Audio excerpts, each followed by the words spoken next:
here is the 4-in-1 cleansing sponge in its beautiful little sugarcane package. All right, start with the open tab right there. Peel that bad boy off right there. And you want to keep this because you can store it later.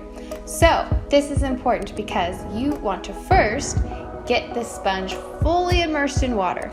It's going to go from this little disc to a completely round sponge. Give it a few squeezes and you'll see the foaming cleanser is going to start to come out. And then you can proceed to cleanse your face with it. You need more cleanser? No problem. A few squeezes and cleanse away.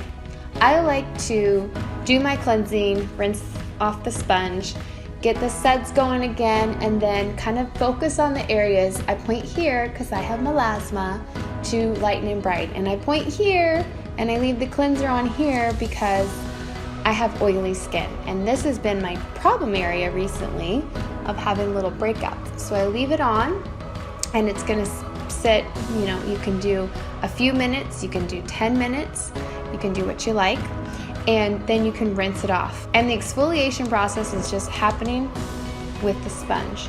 There's clay in it, so it's really great for purifying. Now I'm all done with my sponge. I've cleansed my face, I've put on my mask, and you take this, rinse it off, and then I store it back in there and put it in my drawer, and I use it again. I usually get about 3 uses for how I use this product out of my cleansing sponge, and I love it. I take this every time I travel. I use it at night so often at home. I love it because it really cuts down on my cleansing time at home and removing my makeup, and it does a great job of keeping my skin clean and clear.